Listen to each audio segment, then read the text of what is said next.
Friends, तो इस video में देखने वाले हैं जो आपका सेकंड बोर्ड एग्जाम का पेपर होने वाला है क्लास 12th फिजिक्स का। तो उसके लिए मोस्ट आईएमपी ऑब्जेक्टिव क्वेश्चन देखने वाले हैं, सभी महत्वपूर्ण ऑब्जेक्टिव रहेंगे। और एक ही वीडियो में हम आपके सभी चैप्टर यानी पूरी फिजिक्स के इंपॉर्टेंट ऑब्जेक्टिव इस वीडियो में कराने वाले हैं। जितने भी आपके चैप्टर हैं सभी चैप्टर के एक ही वीडियो में कंप्लीट हो जाएंगे। तो आपको क्या करना है, वीडियो को पूरा देख लीजिएगा, आपका रिवीजन हो जाएगा वस्तुनिष्ठ प्रश्न कहानी ऑब्जेक्टिव का। और आपको पता है आपके पेपर में 28 नंबर के ऑब्जेक्टिव आते हैं, तो आप इस वीडियो को जरूर देखिएगा पूरी को। ठीक है। और आपको क्या करना है, एक बार अब देख लेना है और एक बार आपको पेपर से थोड़े थोड़े टाइम पहले देख लेना है, जिससे अगर इन ऑब्जेक्टिव से आपके पेपर में कोई क्वेश्चन आता है तो आप उसका आंसर सही कर सकते हो। ठीक है, तो आप यहाँ पर देख लीजिए। और आपको पहले भी पता है कि जो आपका मेन एग्जाम का पेपर हुआ था फिजिक्स का, केमिस्ट्री के बराबर टफ नहीं था। तो केमिस्ट्री में तो देखिए मेन एग्जाम में भी टफ आया था और सेकंड बोर्ड एग्जाम का भी टफ आया है। टफ कह सकते हैं क्योंकि ऑर्गेनिक केमिस्ट्री से नए क्वेश्चन आए हैं और न्यूमेरिकल्स आए, इसलिए टफ कह सकते हैं। ठीक है, तो आप यहाँ पर देख सकते हैं। सबसे पहले इकाई यानी एक है स्थिर विद्युत, जिससे आपको करना है वायु में एकांक धनावेश से निकलने वाला कुल विद्युत फ्लक्स क्या, तो इसका आंसर 1/ε0। और थोड़े हम जल्दी जल्दी बताएंगे क्योंकि फिर सभी चैप्टर हैं पूरी के फिजिक्स के, तो टाइम ज़्यादा हो जाएगा, इसलिए जल्दी जल्दी इनके आंसर आप देख लीजिएगा। कांच की छड़ को रेशम पर रगड़ने पर कांच कांच की छड़ पर आवेश की कैसी प्रकृति होगी, तो धनावेश तो होगी, पॉजिटिव। अगला यहाँ पर बिंदु आवेश Q के कारण r दूरी पर विद्युत क्षेत्र की तीव्रता का व्यंजक क्या होगा, तो E 1/r² होता है यहाँ पर। यहाँ पर देखिए विद्युत धारिता का ऐसा ही मात्रक होता है तो फैराड होता है। अगला देख लीजिए पृष्ठीय आवेश घनत्व का ऐसा ही मात्रक कूलम प्रति मीटर स्क्वायर। एक कूलम आवेश में इलेक्ट्रॉनों की संख्या 6.25 10⁻18। समविभव पृष्ठ और विद्युत क्षेत्र रेखाओं के बीच का कोण कितना होता है, तो 90 डिग्री का। इस प्रकार से याद कर लेना, कैसे भी आ जाए, एक वाक्य में पूछ ले तो आपको 90 डिग्री लिख देना है। यहाँ पर एक खोखले गोले के अंदर Q आवेश है, -Q आवेश रखा से बना द्विध्रुव P रखा गया है। संबंध गोले से संबंधित विद्युत फ्लक्स क्या होगा, 0 होगा। अब यहाँ से देखिए आगे रिक्त स्थान। रिक्त स्थान में क्या है, दो सजातीय आवेश एक दूसरे को करते हैं प्रतिकर्षित, और एक क्वेश्चन विजातीय आवेश, यहाँ पर सजाती की जगह विजातीय आए तो आकर्षित करेंगे, ये ध्यान रखना है आपको। और पृथ्वी का विद्युत विभव कितना होता है, 0 होता है, ये भी याद रख लेना है आपको। समांतर प्लेट संधारित्र की प्लेटों के बीच की दूरी बढ़ाने पर उसकी धारिता क्या होती है, कम हो जाती है। और एक आदर्श द्विध्रुव का आकार कैसा होता है, तो 0 होता है। अगला देखिए यहाँ पर आवेश का विमीय सूत्र क्या होता है, AT होता है, और आवेश का मात्रक क्या होता है, कूलम होता है। कूलम ये तो आपको पता होगा। अब यहाँ पर सही जोड़ी देख लीजिए, सही जोड़ी में आवेश का क्वांटीकरण क्या होता है, तो यहाँ पर देख लेना। और विद्युत ध्रुवागुण का मात्रक कूलम इंटू मीटर हो जाएगा, ये आपको जरूर याद कर लेना, कैसे भी आ सकता है। समांतर प्लेट संधारित्र की धारिता का व्यंजक और गोली चालक की धारिता का व्यंजक। इसी प्रकार से मूल आवेश का मान कितना होता है, तो यहाँ पर देख लीजिए 1.6 10⁻⁻⁻⁰ कूलम। अब यहाँ से देखिए सत्य सत्य। सत्य सत्य में धातु का परावैद्युतांक 1 होता है, तो ये आपका असत्य हो जाएगा, क्योंकि धातु का परावैद्युतांक कितना होता है, तो अनंत होता है, अनंत। और एक किसका होता है, तो एक होता है वायु का, ये आपको ध्यान रखना, एक वायु का होता है और धातु का अनंत होता है। अगला यहाँ पर दो क्षेत्र रेखाएं एक दूसरे को काटती हैं, तो असत्य, दो क्षेत्र रेखाएं एक दूसरे को नहीं काटती हैं, काटती हैं या फिर प्रतिच्छेद करती हैं, एक ही बात है। यहाँ पर एक वाक्य में उत्तर है विद्युत विभव का विमीय सूत्र और न्यूनतम आवेश का मान और आवेश का SI मात्रक कूलम। देखिए भले आपको पहले हम जो भी क्वेश्चंस बता रहे हैं वो पहले से आपको याद हों, लेकिन आप वीडियो देखोगे तो आपका रिवीजन हो जाएगा। ठीक है, और आपको पता चल जाएगा पूरी फिजिक्स से जितने भी ऑब्जेक्टिव हैं उनसे आप टच हो जाओगे। ठीक है, क्योंकि एक बार आपको एक ही वीडियो में पूरी फिजिक्स से ऑब्जेक्टिव है वो हम इस वीडियो में बता रहे हैं। तो देखिए विशिष्ट प्रतिरोध का मात्रक होता है तो ओम इंटू मीटर होता है। यहाँ पर एक तार का विशिष्ट प्रतिरोध या प्रतिरोधकता निर्भर करती है तो पदार्थ पर। अगला यहाँ पर किसी चालक का प्रतिरोध निर्भर करता है तो इन सभी पर किन किन पर, लंबाई पर भी करता है, क्षेत्रफल पर भी करता है, ताप पर भी करता है। ठीक है, यहाँ पर आवेश ओमीय प्रतिरोध है, तो ओमीय प्रतिरोध तांबे का तार है, कॉपर वायर। यहाँ पर एक तार की लंबाई को यानी एक तार को खींचकर उसकी लंबाई को कितना गुना कर रहे हैं, 2 गुना, तो उसका प्रतिरोध हो जाएगा 4 गुना। इसे याद रख लेना है। अब यहाँ से रिक्त स्थान देख लीजिए, इंपोर्टेंट है। किरचॉफ का प्रथम नियम आवेश संरक्षण से और किरचॉफ का द्वितीय नियम ऊर्जा संरक्षण से, दोनों ही आधारित हैं और दोनों ही इंपोर्टेंट है। ठीक है, तो दोनों आप देख लीजिए अच्छे से। और यहाँ पर देखिए मीटर सेतु व्हीटस्टोन सेतु के सिद्धांत पर कार्य करता है। अगला यहाँ पर एक आदर्श जो एक विभवमापी होता है ना, वो एक आदर्श वोल्ट मीटर कहते हैं। विभवमापी को एक आदर्श वोल्ट मीटर कहते हैं। और एक आदर्श वोल्ट मीटर का प्रतिरोध कितना होता है? अनंत होता है। अब यहाँ पर सही जोड़ी देख लीजिएगा। सही जोड़ी में देखिए विभव प्रवणता का मात्रक वोल्ट प्रति मीटर इम्पोर्टेंट है, और आंतरिक प्रतिरोध ये उसका व्यंजक है। और यहाँ पर नाइक्रोम होता है प्रतिरोध तार होता है। अगला देखिए यहाँ पर सत्य सत्य, विभवमापी के तार तांबे के बनाए जाते हैं तो असत्य। अगला यहाँ पर अर्धचालक का ताप गुणांक ऋणात्मक होता है, प्रतिरोध ताप गुणांक, तो सत्य। अगला यहाँ पर ओमीय प्रतिरोध का ग्राफ होता है वो सरल होता है VI का, तो ये आपका सत्य हो जाएगा। यहाँ पर अर्धचालक पदार्थ की चालकता शून्य होती है, तो ये आपका अर्धचालक पदार्थ की प्रतिरोधकता शून्य होती है और चालकता अनंत होती है। ठीक है, प्रतिरोधकता शून्य होती है और चालकता कितनी होती है? अनंत होती है। ये आपको ध्यान रखना है। यहाँ पर है धारा घनत्व का ऐसा ही मात्रक इम्पोर्टेंट है, एम्पियर प्रति मीटर स्क्वायर। अर्धचालक पदार्थ की चालकता कितनी होती है? अनंत होती है। देखिए यहाँ पर आ गया वो क्वेश्चन। यहाँ पर अनुगामी वेग पर ताप का क्या प्रभाव पड़ता है? तो ताप बढ़ाने से घटता है अनुगामी वेग। विस्थापन धारा किस कारण उत्पन्न होती है? समय के साथ विद्युत क्षेत्र में परिवर्तन के कारण ही विस्थापन धारा उत्पन्न होती है। यहाँ पर देखिए इकाई 3 धारा के चुंबकीय प्रवाह, यहाँ से देखिए सही विकल्प। तो धारा के चुंबकीय प्रभाव की खोज किसने की थी? तो ऑरस्टेड ने। एक गतिमान आवेश उत्पन्न करता है विद्युत क्षेत्र और चुंबकीय क्षेत्र दोनों, IMPA अच्छे से याद रखना है। अगला एक समान चुंबकीय क्षेत्र में गतिमान आवेश पर लगने वाला बल क्या होगा? तो आप बल देख लीजिए, यहाँ पर Q कोष्टक में V गुणा V, V यहाँ पर चुंबकीय क्षेत्र होगा। किसी परिपथ में धारा का मापन करने के लिए क्या लगाए जाते हैं? अमीटर लगाए जाते हैं। अगला देखिए यहाँ पर रिक्त स्थान, विद्युत परिपथ में वोल्ट मीटर को सदैव समांतर क्रम में जोड़ते हैं। विद्युत परिपथ में वोल्ट मीटर में किस क्रम में जोड़ते हैं? तो समांतर क्रम में, ऐसे याद रखना है। और धारावाही परिनालिका दंड चुंबक की भांति व्यवहार करती है, तो AIMP अच्छे से याद रखना है। अगला यहाँ पर संट के उपयोग से धारामापी की सुग्राह्यता कैसी होती है? कम हो जाती है, सुग्राह्यता कम हो जाती है।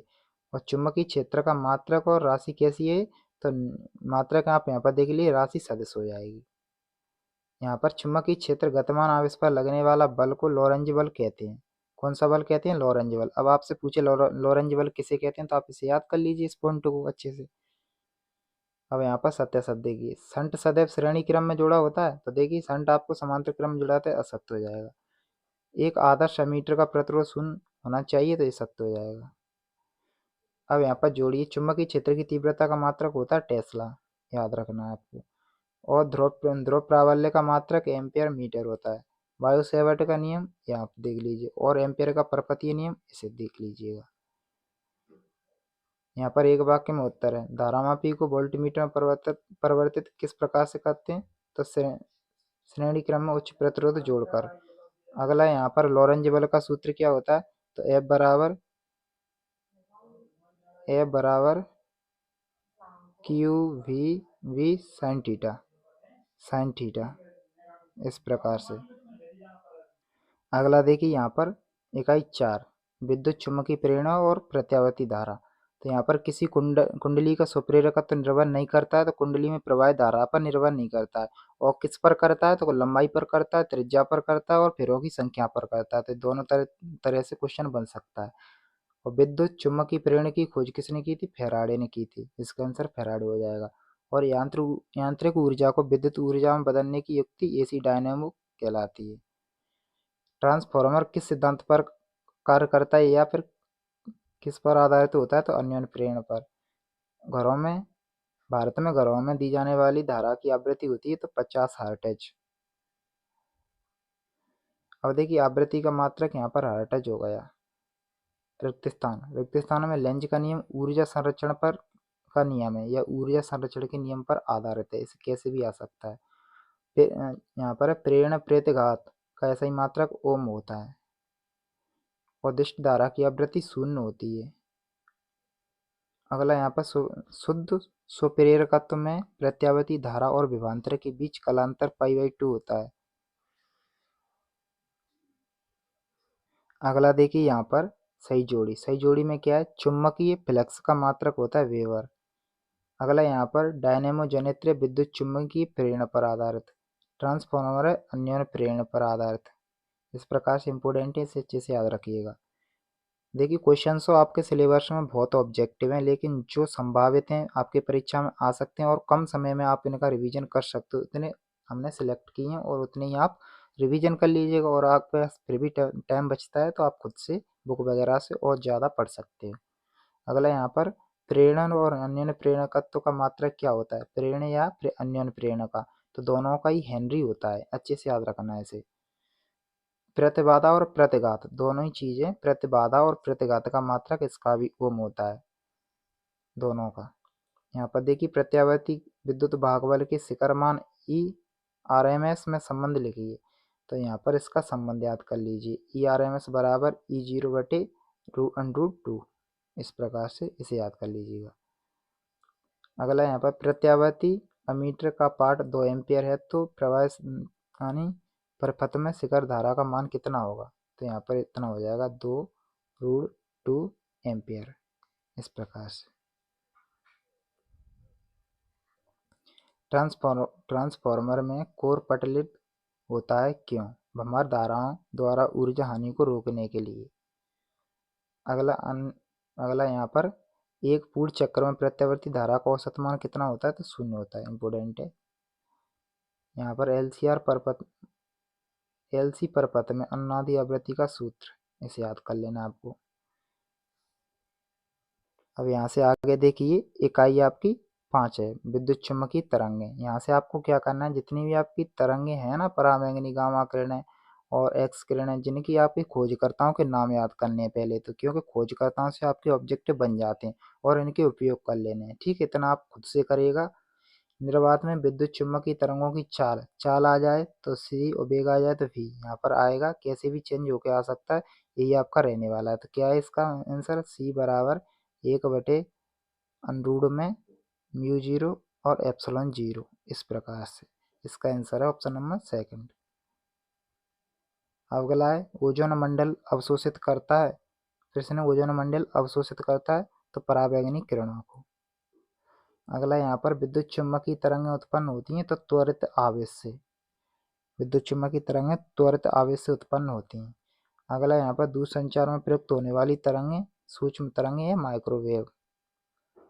अगला प्रश्न है यहाँ पर विद्युत चुम्बकीय तरंगों के अस्तित्व की पुष्टि सर्वप्रथम किसने की थी, तो हर्ट्ज ने। यहाँ पर है रिक्तिस्थान में विद्युत चुम्बकीय तरंगें कैसी होती हैं, अनुप्रस्थ तरंगें होती हैं। इस पॉइंट को अच्छे से याद कर लीजिएगा, कैसे भी क्वेश्चन बन सकता है। ऐसे याद करो तुम तो कि विद्युत चुम्बकीय तरंगें अनुप्रस्थ तरंगें होती हैं। प्रकाश तरंगों की आवृत्ति इतने कोटि की होती है, यहाँ पर दिया हुआ है 10^14 से इतना। कीटाणुनाशक के रूप में पराबैंगनी तरंगों का उपयोग किया जाता है, तो देखिए यहाँ पर उपयोग आ गया। और सबसे अधिक आवृत्ति वाली विद्युत चुम्बकीय तरंग गामा है। अगला देखिए यहाँ पर सही जोड़ी। सही जोड़ी में आप यहाँ पर देखिए रेडियो तरंग होती हैं दोलित्र विद्युत परपथ। अवरक्त किरणें अंधेरे में फोटोग्राफी में उपयोग किया जाता है। दृश्य प्रकाश की तरंग दैर्घ्य 10⁻⁻6 मीटर। सूक्ष्म तरंगों की तरंग दैर्घ्य और गामा किरण की खोज बेकुलर। इस प्रकार से सत्य यहाँ पर देखिए। अगले ध्वनि तरंगें विद्युत चुम्बकीय तरंगें नहीं है, तो ये आपकी सत्य हो जाएगी। और यहाँ पर विद्युत चुम्बकीय स्पेक्ट्रम अदृश्य होता है, तो ये आपका असत्य है, क्योंकि दृश्य प्रकाश इसका भाग है। और ध्वनि तरंगें अनुप्रस्थ तरंगें होती हैं, तो ये भी आपका असत्य है, क्योंकि ध्वनि तरंगें आपकी अनुदैर्ध्य तरंगें होती हैं। अब एक वाक्य में उत्तर है, आप देख लीजिए। माइक्रो ओवन में प्रयुक्त होने वाली विद्युत चुम्बकीय तरंग का नाम क्या है, तो माइक्रो तरंग है। अगला देखिए यहाँ पर कोरे में संकेतक भेजने के लिए कौन सी तरंग प्रयुक्त होती है, तो अवरक्त तरंगों का उपयोग कोहरे में संकेतक के रूप में किया जाता है। एक्स किरणों का उपयोग टूटी हड्डियों का पता लगाने में, एक्सरे में। यहाँ पर गामा किरणें कैंसर के उपचार में। इनके उपयोग आप और कर लीजिएगा, क्वेश्चन भी आ जाता है 2 नंबर का। और आपको खोजकर्ताओं को नाम जरूर याद कर लेने हैं। तरंग है ना, किरणें पूरी सभी का खोजकर्ताओं के नाम। जैसे पराबैंगनी किरणों की खोज किसने की, इस प्रकार से कर लेना आपको। यहाँ से इकाई 6 में तरंग सदिश को व्यक्त किया जाता है, तो ये आप यहाँ पर इससे देख लीजिएगा, k बराबर 2π/λ, इस प्रकार से। अगला, हीरे का चमकने का क्या कारण है? तो पूर्ण आंतरिक परावर्तन के कारण हीरा चमकता है। अगला प्रश्न है, एक लेंस की फोकस दूरी किस रंग के लिए न्यूनतम होती है? तो बैगनी रंग के लिए। अगला, यहाँ पर प्रकाश के अपवर्तन की घटना में अपरिवर्तित रहता है, यानी क्या नहीं बदलता है? तो आवृत्ति। अगला देखिए, यहाँ पर संयुक्त सूक्ष्मदर्शी के लिए अभिदृश्य के लेंस की फोकस दूरी नेत्रका के लेंस की फोकस दूरी से कम होती है। ये आपको याद कर लेना, पूरी लाइन याद कर लेनी है इस प्रकार से, पूरा जो कुछ लिखा है। यहाँ पर ज्यामितीय छाया में प्रकाश के अतिक्रमण को कहते हैं, तो विवर्तन कहते हैं। अगला, यहाँ पर गोलीय दर्पण की फोकस दूरी f और वक्रता त्रिज्या r में संबंध सीधा याद कर लेना है। r बराबर क्या होता है? 2f। और f बराबर क्या होता है? तो आपका f बराबर हो जाएगा r/2, इस प्रकार से। यहाँ पर देखिए रिक्त स्थान में देखिए, एक सूक्ष्मदर्शी की लंबाई बढ़ाने पर उसकी आवर्तन क्षमता बढ़ जाती है। अगला, यहाँ पर लेंस की क्षमता का मात्रक क्या होता है? डायोप्टर। IMP से अच्छे से याद कर लीजिए, कहीं पर भी आ सकता है। यहाँ पर जल में वायु का बुलबुला अवतल लेंस की भांति व्यवहार करता है। अगला, श्वेत प्रकाश की पतली फिल्म रंगीन दिखाई देने का क्या कारण है? जो फिल्म है ना, श्वेत प्रकाश में पतली फिल्म के रंगीन दिखाई देने का कारण है व्यतिकरण। अगला है, पानी में आंशिक रूप से डूबी हुई पेंसिल प्रकाश के अपवर्तन के कारण मुड़ी हुई प्रतीत होती है। और यहाँ पर एक स्वस्थ नेत्र के लिए स्पष्ट दृष्टि की न्यूनतम दूरी होती है 25 सेंटीमीटर। और यहाँ पर देखिए, स्वस्थ नेत्र के लिए विभेदन सीमा होती है 1 डिग्री। 1 यहाँ पर डैश है, 1 मिनट होता है उसका मतलब। यहाँ पर आपको तो 1 ऊपर डैश। यहाँ पर देखिए, प्रकाश वेग विरल माध्यम से सघन में जाने पर घटता है। प्रकाश का वेग विरल से सघन में जाएगा तो घट जाएगा। अगला, यहाँ पर प्रकाश तंतुकार प्रणाली किस पर आधारित है? तो पूर्णांतरिक परावर्तन पर आधारित है।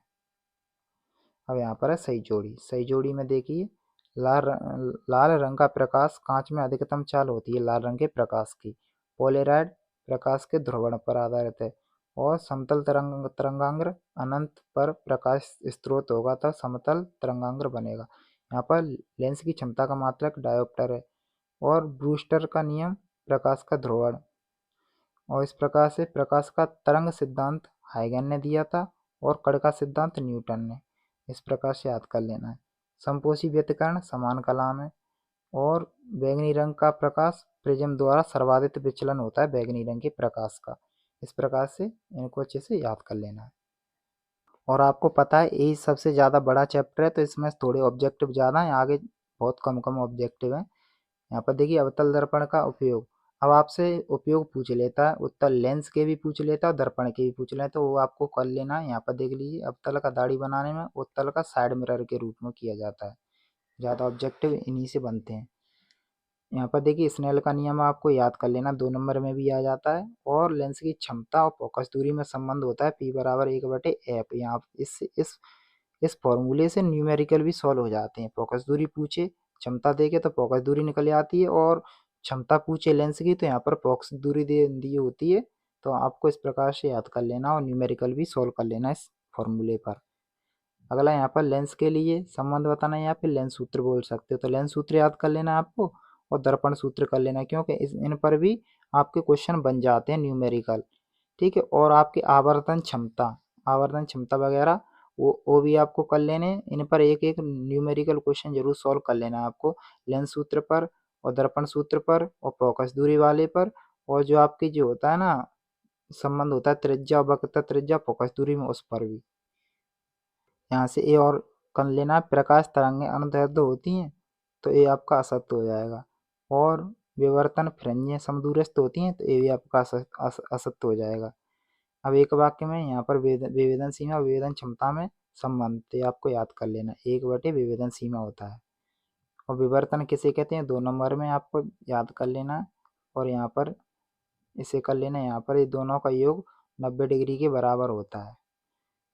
और ट्रक या फिर कार में साइड मिरर के रूप में कौन सा दर्पण लगा होता है, तो उत्तल लेंस, क्योंकि उत्तल लेंस का ही उपयोग साइड मिरर के रूप में किया जाता है।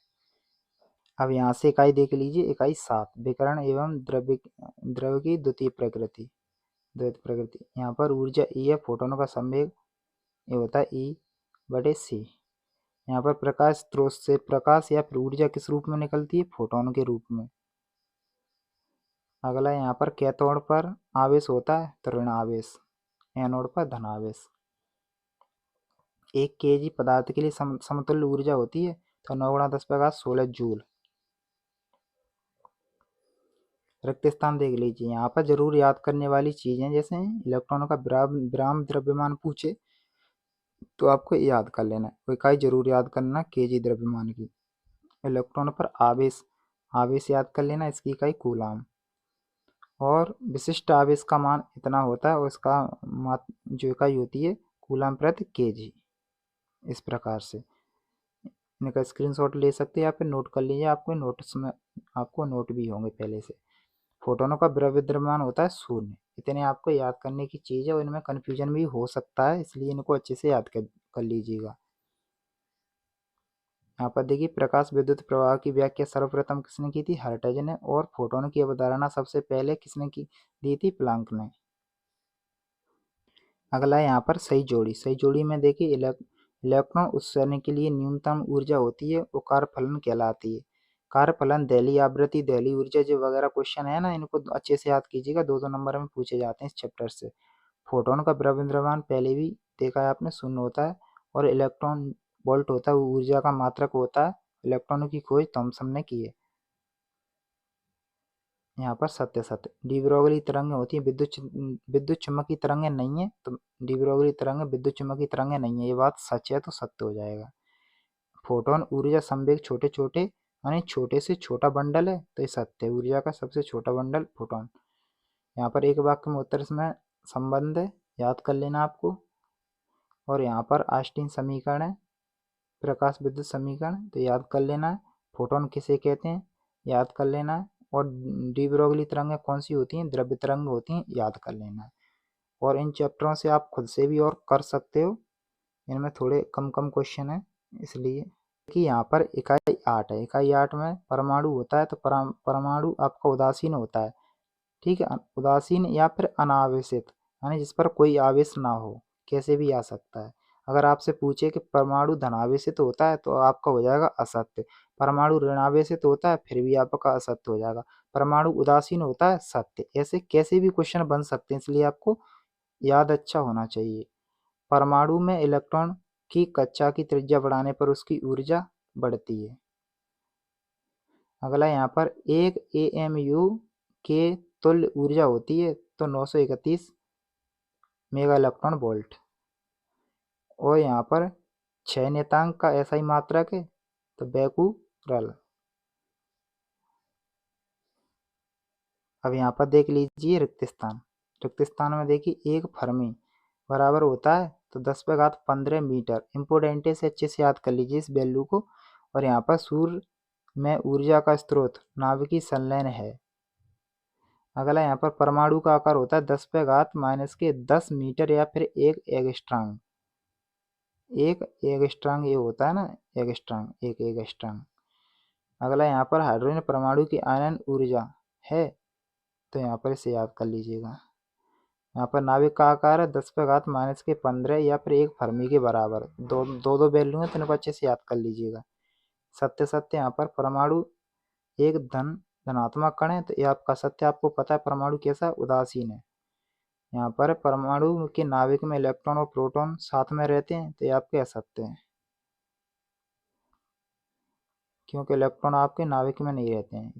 यहाँ पर एक वाक्य में उत्तर देख लीजिए, ये आपका दिए हुए अभी आप बताने हैं। तो यहाँ पर Z प्रोटॉन है और A- Z न्यूट्रॉन है। यहाँ पर देखिए द्रव्यमान क्षति का क्या कारण है? तो नाविक बनाने के लिए ऊर्जा का उत्सर्जन होना ही द्रव्यमान क्षति का कारण है। यहाँ पर देख लीजिए, यूनिट आपकी 9 है, इकाई 9। पीएन संधि डायोड का अवक्षय परत में होते हैं तो निश्चल आयन। पीएन संधि डायोड में अवक्षय परत की मोटाई होती है तो आपके देख लीजिए 10⁻⁻⁶ मीटर या फिर 0.5 माइक्रोमीटर। जेनर डायोडों का उपयोग होता है तो वोल्टेज नियंत्रक के रूप में, और 0 केल्विन पर जर्मेनियम होता है कुचालक, या 0 केल्विन पर अर्धचालक कुचालक की भांति व्यवहार करते हैं। अर्धचालक ताप बढ़ाने पर उसकी चालकता क्या होती है? बढ़ जाती है। रिक्त स्थान देखिए, शुद्ध अर्धचालक में मुक्त इलेक्ट्रॉनों की संख्या होलों की संख्या के बराबर होती है। शुद्ध अर्धचालक जर्मेनियम सिलिकॉन दोनों है, और दोलित्र क्या? उच्च आवृत्ति के स्थायी दोलन, और यहाँ पर दिया हुआ है पी टाइप के अर्धचालक की ये शर्त। और यहाँ पर देखिए इस चैप्टर से एन प्रकार के अर्धचालक कैसे बनाए जाते हैं या फिर तैयार किए जाते हैं सिलिकॉन में आर्सेनिक की अशुद्धि मिलाकर। और यहाँ पर पी प्रकार के भी पूछ सकता है, उसको भी आप याद कर लेना है। यदि शुद्ध अर्धचालक में त्रिसंयोजी अशुद्धि मिलाई जाती है तो किस प्रकार के अर्धचालक बनते हैं? तो एन प्रकार, पी प्रकार के में त्रिसंयोजी, और पंच संयोजी में एन प्रकार के। पी प्रकार के अर्धचालक कैसे बनाए जाते हैं? सिलिकॉन एल्यूमिनियम अशुद्धि मिलाकर। यहाँ पर एन प्रकार के थे और यहाँ पर पी प्रकार के हैं।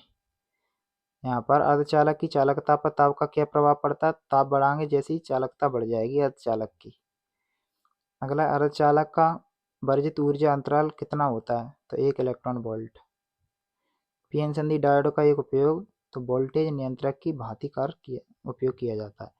तो इस प्रकार से ये लास्ट के चैप्टर 2-3 उनमें हमने कम ऑब्जेक्टिव लिए हैं, तो आप बुक वगैरह से और उनको पढ़ सकते हो। जो इम्पोर्टेंट ऑब्जेक्टिव उनको भी आप देख लीजिएगा।